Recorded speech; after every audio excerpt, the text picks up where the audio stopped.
All right, what is going on, everybody? How is everybody doing today? Welcome back here today to another extra SROS video. Today we are reacting to a mock draft from a new outlet that I haven't reacted to from yet, and this is No Ceilings. Now, No Ceilings is like a collective group of NBA writers, journalists, analysts, and they do a really good job on the NBA draft. These guys and girls are more in the weeds that you could like imagine. They are so in there and they are just draft junkies. So I'm excited to react to their, I think, collective mock draft today. I'm sure this is, I don't think this is like one person specifically. And yeah, we're going to just have fun with it. I'm going to say what I agree with, what I like, what I disagree with. And shout out to like all the people I've interacted, like Nathan and Tower on Twitter. They do great work. So I'm excited to react to this one today. It's different from like maybe an Athletic, ESPN, or a Bleacher Report. So let's get into this. I believe, do they do a lottery sim?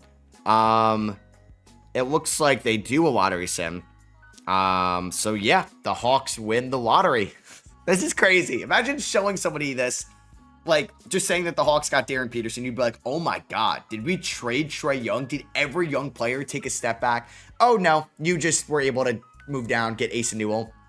Although Derek Queen is a good player. But you got Darren Peterson, which would actually be, oh my God, insane. It would be insane. And I wonder where they would go if they got Darren Peterson.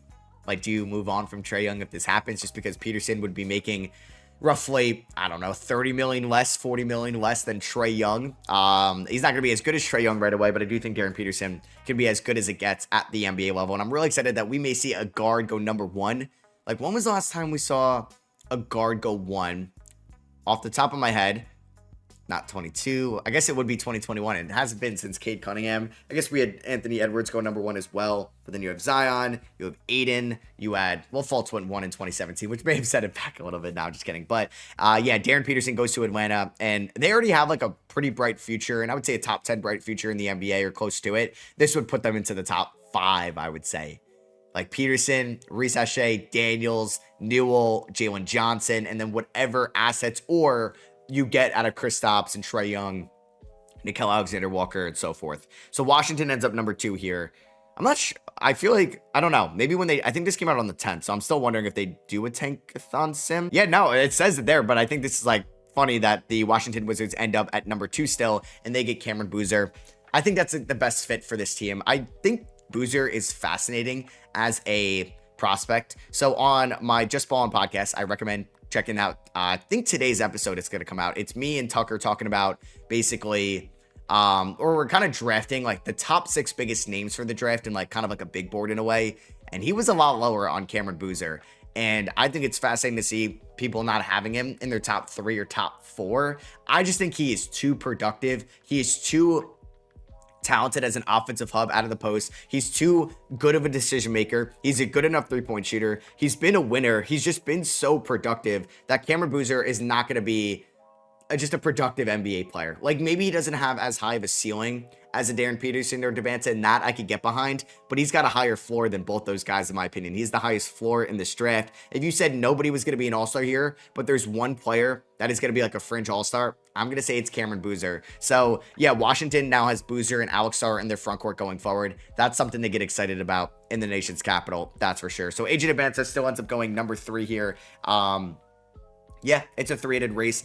His tape against Clemson was a lot of fun to watch. I'm not going to say Clemson is an elite team. He wasn't that, I would say, aggressive or involved in the first half against Clemson at MSG in the Jimmy V Classic. And then he went nuclear in the second half, getting to the spots, absorbing contact, finishing at the rim, making great decisions in transition. There are still so many defensive lapses. You're not drafting AJ Devonta because of the defense. You're drafting somebody that is similar to a Tracy McGrady archetype coming out of college, or Jason Tatum or Kevin Durant, like those guys that can really be 3-level elite scorers, that can be some of the best scorers, that can average 27 points per game at the NBA level one day. And that's why you draft AJ Devonta, not because of the defense. I don't love the fit, honestly, in Indiana.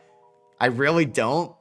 But like, you're taking him at 3 if you're Indy. Like, yeah, you could maybe get like a Godfather trade package for this, but if you're at 3, you're taking the guy that's going to be under a great contract going forward that you hope is just like what Benedict Mathurin was for you, but so much more. I just wonder how his like isolation ball, not like ball dominant, but like likes to have the ball in his hand style play works in Indiana, where Rick Carlisle with this core is just like quick decision making, pass, dribble, shoot. Like, you cannot hold the ball and kind of survey the floor. Caleb Wilson goes number 4. I'm getting very close. I honestly could even say Caleb Wilson is my number 4 guy with Mikel Brown at number 5, kind of what they have in this mock. So I don't really have any disagreements here. Caleb Wilson has been also an extremely productive player at UNC. So he ends up going number 4 here to Sacramento. Also, I just want to shout out the graphics. Whoever their graphic designer, like, these are clean. These are really clean of these headers here. So you have Caleb Wilson going 4 here to the Sacramento Kings. I mean, this guy, talk about absorbing contact. He's throwing his body into the paint against the opposing defenders. I made the analogy in my Caleb Wilson video saying that, like, he literally plays like somebody that's like spamming Y or triangle to get a rebound in 2K. Like, he is throwing his body up there. He's getting any type of shot up inside. And then he is lunging and launching his body into the defenders and towards the basket to try to get the offensive rebound. For Sacramento, yeah, they need a point guard. I mean, I feel like not a lot of people are talking about Mikel Brown's inefficiency so far here at the start of the season. I mean, they need size as well in Sacramento. They do. And I don't know if they're going to trade away all their point guards, none of their point guards. But I think Caleb Wilson and Keegan Murray can actually work going forward. I actually like Caleb Wilson around Sabonis in a way. I think there's ways you can make that work as long as Wilson can be. I don't think he's going to be a good shooter, though. So maybe there isn't a way for that to work. I think Caleb Wilson next to Alex Sarr would be a lot of fun as well. But he's my 4th ranked player. I think he's going to be my 4th ranked player. So I do agree with this. Mikel Brown goes number 5 to Brooklyn. I think, like, highest upside remaining here. That's for sure. Like a guy that can not be like a number 1, but can be like a true dynamic point guard for you. Yeah, they make the comment that they've drafted so many point guards, but Jaeger hasn't like played like a pure point guard. This guy's been like a shoot first, like perimeter guy.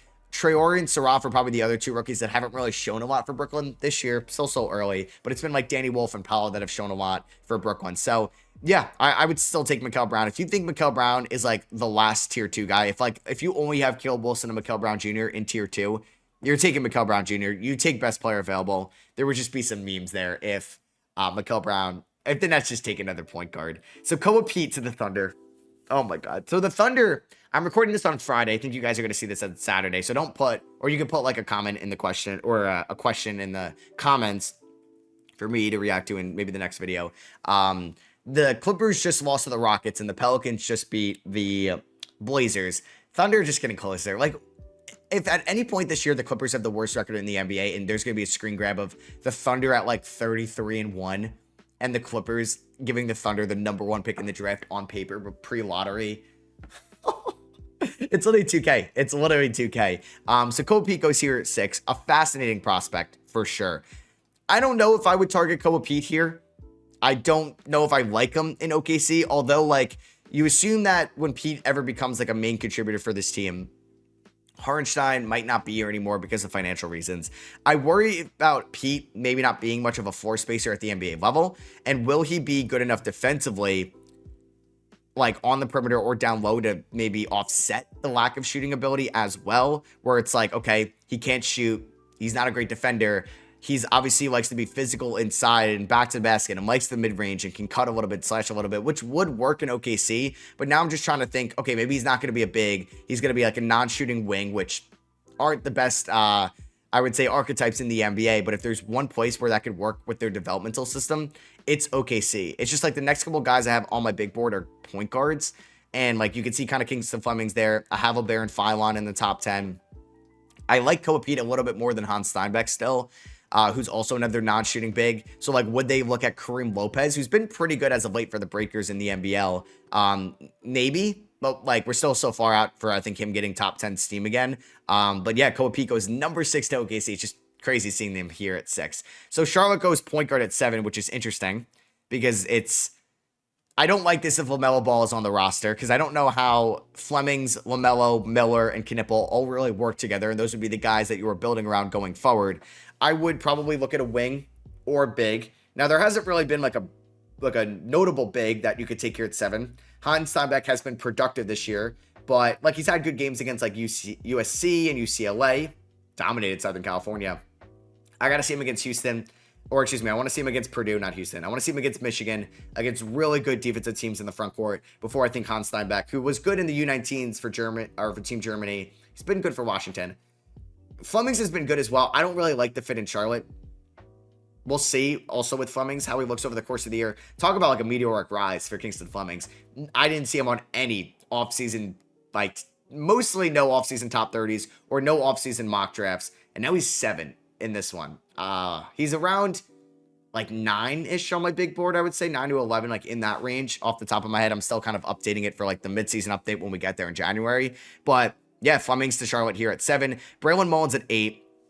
He struggled in his first game back. And then he had a really good performance. I forget who it was. Oh, here it was. It was against Kansas because it was a good team. He wasn't too involved in their win against Florida, but Braylon Mullins definitely intrigues me a ton. I wonder if he was going to be a 2027 guy, but he was injured with an ankle injury at the start of the year, and he is a really good cutter, a really good slasher. I like the shooting upside as well, and I do think there is a really good fit for him in Dallas on the perimeter. Another team that might have some turnover with bigs. Like, would they take the guy that's going to go 9 here? Would they look at Heinz Steinbeck? I like Braylon Mullins as maybe like a secondary creator off the bench. Like, not like your 6th man, but hey, could he be like the second offensive option? Like, I guess for Dallas, you could say, I don't know if Max Christie's like the guy or Jaden Hardy off the bench, but like one of the shot creators. Najee Marshall comes off the bench and he's kind of maintaining the offense at the moment. And Braylon Mullins can play off him a little bit. I don't hate that at all. And he's running like pick and rolls with Derek Lively or Daniel Gafford. Like, that is something I could see. And I like that fit a lot in Dallas. It's just like, what the my God. Jaden Quaidance to the Thunder. So in their lottery sim, Utah drops to 9. This is the doomsday scenario. And then what if like Philly, I mean, their pick is top 4 protected. So if they ever moved up on the night of the lottery, they know they're getting their pick. But like, what the hell, man? Oh my God. The Thunder just get co-opted Jaden Quaidance. Like, they got to trade one of those, right? Like, these guys make a decent amount of money in the top 10. I mean, Hartenstein might be gone. So that's $28 million off the books. You're not going to get to $28 million with the 9th and the, what was it, the 5th overall pick, 6th overall pick they had, 6. Quaidance, we haven't seen yet. Hopefully he's going to play soon for Kentucky. He was 17 last year playing for Arizona State. It was one of the better defensive players in the country at 17. He's listed here at 6'10". I wonder what he's actually going to be at the combine. Like, would he be 6'9", and does that change things? I don't think he's going to be much of a shooter either, but he's got really good ball skills. He's a really good defender in the post. He's a great shot blocker. He can anticipate passing lanes. He's a good help defender. I mean, Kentucky's been an absolute disaster this year in college basketball. I don't know if things are going to change, but they've had a lot of, like, they can barely beat, like, they can't beat good teams. They're only beating bad teams this year. That's for more of a college topic than a draft topic. So they Nate Ament going a little bit lower here at 10. I'm starting to get lower on Nate Ament. Like, he's probably around like 8 or 9 on my big board. I mean, like, does OKC, like, how far is Nate Ament from an archetype of Ousmane Dieng? I think he'll be a more polished Ousmane Dieng, and I think OKC could take Nate Ament. You're going to spend 2 years in the G League, and then you could really be something for us. I think I like the idea of them landing like one of Peat and Quaidance and then taking the chance on Ament, who also has struggled against good teams. He struggled against Houston. He struggled against Syracuse, Kansas, I believe, and then there's another good team they recently lost to. And he's been all right against bad teams. He can get to the free throw line, but he's also like not that physical down low for somebody that's 6'10". He's still extremely skinny, and he's got a lot to work on throughout the course of the year. The SEC, I don't think is as intimidating as it was last year, so we'll see how they look going forward. But it's definitely, if you're watching like the Volunteers, it's like Jacoby Gillespie's team. So we have LeBaron Philon going to the Bulls at 11. I don't know if I like this fit either, in a way, just because they have Giddey. I guess it is up in the air what's going on with Kobe White and Adesanya. When you draft Bruce Ellis and Essengay, Chris Sinak has kind of fallen a little bit, but like he goes one pick later. Like, would you think about that for a team that doesn't really have a center? Vucevic is off the books. And if you like the upside in Sinak, especially where Josh Giddey is getting him looks, creating sets for him and throwing him alley-oops, I like that for Chris Sinak's development a whole lot. So I would probably think about that if I were Chicago at 11. Although I think Philon, it's just like, I don't know, Portland, if you're watching the Blazers right now, they desperately need a point guard. It's because Drew's hurt, Dame's hurt, and Scoot's hurt. Now, all three of those guys are going to be healthy at one point next year. But do you think about Philon to learn behind Dame and Drew if you're a little worried about Scoot's long-term outlook?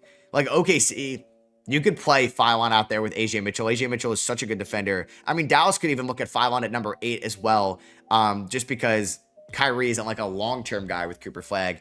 I like Philon a lot. He's been so productive this year for Alabama, and he's so good at getting downhill and getting to the rim. and just like navigating ball screens. And like attacking closeouts. Like there's so much to love about Philon's offensive game. I just don't know if I like it in Chicago. So we have Chris Sinak going number 12 here to Milwaukee. I mean, I don't even know where to start with Milwaukee because I don't know what this team looks like next year with Giannis at this point. We don't know if he's going to actually ask for a trade or he's going to be on the team. They had a really nice win against Boston. And you just signed Miles Turner. But I think Sinak, you hope that there is a three-point shot still there in his game, which we've seen in the past for him in high school in the EYBL circuit, that he could play out there with Miles Turner, or he's going to eventually be your starting center when Miles Turner is gone. I mean, this team does have like Ryan Rollins and, I mean, not the best guy in the world, but Kevin Porter Jr. has been productive for this team. I think they could look for another wing, but the wings in this class maybe aren't as deep at the top as you would like. And if Sinak is like best player available, I think that's what Milwaukee has to do. You do not think about fit if you're Milwaukee right now. Bennett Sturtz to the Grizzlies at 13. Sturtz is so fascinating. Like, he's such a smart player. He plays so goddamn slow. Like, so slow. It takes a while for him to just kind of evaluate sets and play calling. And maybe that's Iowa. Like, Iowa doesn't score a lot of points in football. Ben McCollum maybe plays slow in basketball as well. It's the new Tony Bennett. I don't know. Maybe Memphis with like grit and grind, if they bring that back, like maybe Bennett Sturtz could be the guy that could succeed John Morant. That's too high of expectations for Bennett Sturtz. This team has Ty Jerome, Scottie Pippen Jr., John Morant, Cam Spencer. They have so many guards on their team, even Javon Small in a way, and Vince Williams plays like a guard. Like, I don't know where Bennett Sturtz plays next year if all those guys are here still. I guess the odds of them being here, not that high. Another team that I think needs some more big man depth, like Zach Edey, as productive as he's been this year, there's injury concerns. Same with Triple J always. Brandon Clark hasn't been healthy in a while. I wouldn't hate big for them. Like Thomas Hawk plays very smart as well. Like, he knows when to cut. He knows when to slash. He knows when to move off ball. He knows when it's time for him to give up his dribble and get it to somebody else. He's very smart, and he's very skillful around the rim. I love this fit in San Antonio. Oh my God. Him playing off Luke Cornett, him playing off of Wemby, him playing off, I don't know if Sohan will be there, but him working with like Harper, Castle, and Fox, that'd be good for his development. I like this a lot. They're getting this pick from Atlanta. Jackson Lenenberg goes to the Warriors at 15. I mean, another just insanely productive college player this year. He's been an absolute stud for Michigan on, honestly, like not a high usage whatsoever because Michigan is blowing out everybody they're playing. Dusty May has done a phenomenal job with this team this season. He's older. He would have been a first-round pick last year, in my opinion. And honestly, I guess the way he's playing, especially if he wins like the Wooden Award, it's going to be like him and Cameron Boozer, it feels like. I think, yeah, like he's going to turn 24 before the start of next year's season. I mean, you're going to probably trade away Kuminga. So, like, could he be a Kuminga replacement? In a way. It's just he's a little bit older, but I do think Yaxel is going to be a good NBA player. Like, he would have gone into the draft last year if there was an NIL, and he would have been a 22-year-old in the draft, or 23. Hans Steinbeck going to the Grizzlies here. It's just like 24 is crazy when Cooper Flake is 18. Like, that's crazy. Hans Steinbeck to the Grizzlies here at 16. Like, this was the main asset that they got in the Desmond Bane trade, where they're like, holy crap, we might get a top 10 pick from the Desmond Bane trade because we expect Phoenix to be bad. Phoenix hasn't been bad, so they get Hans Steinbeck. So I like this now. You can take Bennett Sturtz earlier if you take Hans Steinbeck later, who I think is going a little bit low in this mock right now, but this is a really good fit, I would say, in Memphis. Another guy that's like back to the basket, traditional big. Jaren Jackson Jr. can space the floor, and this can now be a one, not like a 1A, 1B with Edey, because it would take, I think, a minute for him to be as productive as Edey. But like I said, with Edey's injury concerns, this could be a guy for you. Ade Mara, 17. Oh my God, my 2024 self would love this. I had him like 8 on my preseason 2024 big board. It was not good at UCLA. It was not. But Michigan, man, he has developed like such an impressive game from how raw he was and skinny, like coming out of Spain to UCLA, where it really didn't work out, playing with Mick Cronin, right? And then this year at Michigan, I don't know if it's playing with Yaxel, but he is an elite shot blocker. I think he could be one of the best centers in this draft class for sure. And I don't hate the fit with Atlanta because who knows about Kristaps' future? He could easily play out there with a Kungwu. He can easily play out there with Asa Newell. So yeah, we'll see what ends up happening with Mara going forward. We have Cameron Carr going to the Thunder at 18 via Philadelphia. I expect this pick to be better as well. I wonder if Philly's going to end up making the playoffs when it's all said and done. But Cameron Carr has been just a big-time shot maker this year, and I think is also like another developmental guy. It's interesting that they have Carr ahead of Yesufu. Carr has been better than Yesufu 100%, but Yesufu's kind of coming alive as of late, and I do think Yesufu will be a lottery pick, so I'd have him still going a little bit higher. I just liked him too much pre-Baylor. But Carr, I think, good athleticism, can knock down difficult shots. He plays tough, like they mentioned there in the article, and I think this is just a gamer that OKC could definitely use. I don't expect them to make 3 first-round picks. I think they even have a 4th here since they're keeping the Jazz pick. So it'll be interesting to see. Neo Avdilas going here to Miami. This is an interesting fit. He doesn't really scream Miami Heat to me, but he's been productive this year for Virginia Tech. He just had a really good game against, oh my God, who was it? It was on Thursday night. It was against Western Carolina, so maybe not the toughest competition in the world. We'll see how he looks against Duke and UNC. Like him going up against Caleb Wilson and Cameron Boozer in ACC play, I think is going to tell us a lot about him going forward. Isaiah Evans going to the Hornets at 20. I like this. I mean, it worked out last year. We're taking 2 guys out of Duke and Sion James and Concadepo. Let's just take another one. So they end up with Kingston Flemings and Isaiah Evans. I thought Isaiah Evans would have been a first rounder last year. Now, I don't think his shot has been as good as I thought it would have been at the start of this year. He had a big time shot to kind of give them the win against Florida last week, and Charlotte could definitely use another shooter, that's for sure. Like Josh Green, Pat Connaughton, those wings probably aren't here to stay long term. We can get Evans in, who I think needs to get a little bit stronger. Yesufu to the Celtics at 21. I think this is a steal of a pick. I don't know how he fits in Boston with his play style, but man, him learning from Joe Mazzulla, going into a team that's going to win right away, I think could do wonders for his development. And he's going to, I think, be a physical defender.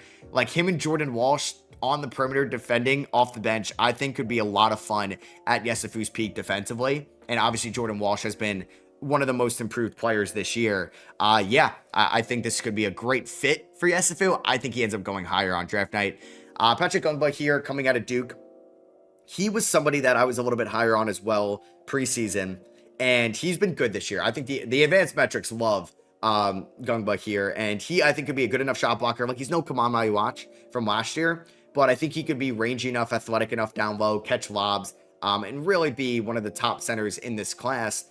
We'll see, though. Like, will he go higher than Quaden, Steinbeck, and some of those guys, and Sinak? We'll see. Toronto could definitely use another big man, for sure, especially with Mamu potentially being gone after this year. Darius Akuff going 23 to the Timberwolves. I mean, they need a point guard, right?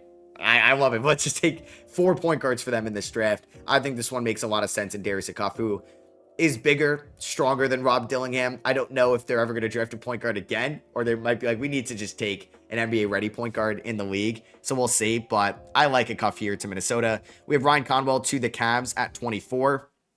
Conwell has been a part of maybe the best backcourt in the whole college landscape this year at Louisville. He's a smart player. I didn't really have any intel on him like going into the year. Didn't really watch him at all. And I know that like Woolley, McNeely, Conwell, Brown, like this was going to be one of the better backcourts in college basketball. And when I'm watching Brown, it's like Conwell stands out. And he's like somebody that's like, I kind of just learn of him by association. Like I'm watching Mikel Brown, but I'm like, you know what? This guy's kind of knocking down his shots. He's making plays defensively. I think he could be a first round pick. I like this shot. I haven't seen him in any first rounds mock, so I like this. I like the Henry Vasar shot. I had him in my top 30 big board going into the year, and he ends up coming here number 25 to my Knicks. They might lose Mitchell Robinson. I don't know if I'm sold on an Ariel Hukporti. I love this for the Knicks. I hope the Knicks draft somebody here as someone that loves the draft and loves the Knicks. I didn't really get to talk about them too much in the 2025 draft. So I'd be a big fan if they selected Vasar here in this draft. Just like traditional big as well. Plays with so much energy and intensity. I think would fit very well in New York. You have Amari Allen going to the Lakers here at 26, another team that owns their first rounder this year. He's been a good shooter this year. I wonder about the low free throw percentage, but this is a class where I don't think there's that many standout wings outside of like AJ Debinsa, and then it depends like Nate Ahmed and Caleb Wilson are wings in a way, or but kind of bigs, like true wings. Amari Allen could definitely skyrocket this season. I feel like there's another Alabama guy that could join LeBaron Philon, and it could be him. Christian Anderson has been productive this year. He's a little bit smaller, but I think he could be a first-round pick, man, for sure. Denver, I don't think is really I don't know, their backup point guard situations like Bruce Brown, Jalen Pickett hasn't really been the greatest this year in a way. And Anderson obviously would have ways to go, but he's a sophomore. He looked good for Team Germany in the U19s. He's a great three-point shooter. He's a good passer. He's listed as 6'3" here. I think Texas Tech, I don't know if I think they might have him listed as 6'3", but like outlets might have him listed at 6'2". We'll see what he tests or looks at the combine and measures there. But I like that fit a lot. Paul McNeil to the Thunder at 28. Hasn't been the best year for NC State so far. They have a big game today, and we'll see how it looks for them. But Paul McNeil, I think, could also just be another solid wing / guard for the OKC Thunder. I mean, NC State, I was like, it's tapped into Darren Williams this year, but I didn't really know if they were going to have like a top draft prospect, so I wasn't really, they're not on my radar at all, and I definitely have to watch more Paul McNeil, but people really like him, I think, as like a secondary playmaker or a connecting piece from what I've read about him. Malik Thomas to the Pistons at 29. A lot of volatility in Malik Thomas's game. He's a good scorer, but somebody that I think could learn to pass it a little bit quicker. I think struggles a little bit with tunnel vision, and we'll see how he looks with the defensive ability. If is he going to be like a point guard? Probably not. Like a 2 guard? Will he be a 3? Will he be physical enough? Smart enough defensively? I think the motor is there though. High upside pick for the Pistons at 29. And then we have Dame Sarr going to the Wizards at 30. Another high upside pick in a way. He has not been great as of late. He hasn't been productive, I would say. And I do wonder if he's going to end up being a 2027 guy. I'm going to quickly go through the second round. I think Kareem Lopez, he's been playing really good as of late. If Boston walks away with Kareem Lopez and Yesufu, that's a hell of a draft. Chase Ross to the Knicks at 32, a guy that I haven't watched too much this year. I haven't really watched much Marquette in general, but good to know. Joshua Jefferson, productive ass player for Iowa State. Maybe been the best Cyclone this year. And they've just been one of the best teams to watch. And one of the best teams in the country. Matt Abel from NC State, another guy that I need to watch NC State a little bit more for. Going to the Nets at 34. Braden Smith, 35. This is high, but talk about productivity. That's Braden Smith for you. Terrace Reed, physical, good around the rim for the Huskies. Kind of dealt with an injury this year. I think could be a nice second round pick. Dash Daniels at 37. The offensive game hasn't been perfect this year by any means. There's just that defensive upside like his brother in this class. So we'll see what ends up happening with him and his draft stock over the course of the year. I love Dalen Swain as a second rounder last year. I'd love him as one this year. You have David Mirkovich from Illinois. Probably their best draft prospect, I would say right now. Probably a little bit more than Stojakovic. And so the Spurs are going him and London Jameson here. At 39 and 40, you have Tahad Pettiford going 41 to the Wizards. Them getting another guard here. A little bit smaller, but a really good athlete. Like, maybe even smaller than Christian Anderson, but probably a better athlete. You have Juke Harris out of Wake Forest, 42 to the Celtics. Billy Richmond out of Arkansas, second Razorback, 43 to the Blazers. You have Keaton Wagler, who's been pretty good as of late. Another Illinois prospect. He had a really good game the other day, 44 to the Hornets. Zubi Ejiofor to the Nets at 45. Just another physical, like, role player that will dive for loose balls, block shots, alley-oops, bring the energy and intensity. You have Caden Boozer. He hasn't been that productive either this year. I don't know if this is based off name value, like if he does go, but if he's going to be 46, like maybe he should stay another year at Duke. I don't know though. We'll see. Emmanuel Sharp to the Cavs at 47, productive player at Houston. So no Isaiah Harwell yet. I don't know if they think of him as a 27 guy, which could definitely be possible. No JoJo Tugor yet either. We have Morris Johnson, another beast in that Michigan front court, was really good for Team USA in the U19s, been productive this year. You have Mario St-Superi, just the Spanish guard for Gonzaga, I think could also be another second round pick. Daniel Jacobson, the big body guy from Purdue. I wonder if he'll stay. He was supposed to be the next Edie in a way. Alex Condon, maybe low here to the Spurs at 51. I wonder if he thinks he should have went in the draft. I don't know. It's not been a great year for Florida. You have Ibuka Okware, who I haven't watched too much this year, but he has been one of the best freshman scorers in the country. This guy is averaging like well over 20 points per game and has been an absolute bucket for the Cardinals. You have Carter Knox, another Arkansas Razorback, Braden Burries, who I had as a first round pick going into the year. He hasn't been that productive for the Wildcats. Dwayne Aristod, who's also not been he's been productive, probably more productive than Burries in a way. They're kind of like interchangeable, I think, at times in terms of like their draft prospect value. Jeremy Fear is a really good passer out of Michigan State. He's been productive. JT Toppin been productive. Tower Tanner, he's been a fun watch this year for Vanderbilt, man. I just wonder, like, with the size, how does he look as a draft prospect? Zvonimir Visic to the Knicks at 59, and Richie Saunders to the Wizards at 60. Older prospect, but plays smart. And for the first time in a while, we have actually 60 picks in an NBA draft. So I hope you guys did enjoy. Shout out to No Ceilings for their mock draft. Graphics were dope. I like the mock. I'll leave a link to them in the description below. They do great draft content, and they're really tapped into the weeds of things. So thank you all for watching. Drop a thumbs up if you did enjoy. Catch y'all on the next one. Peace.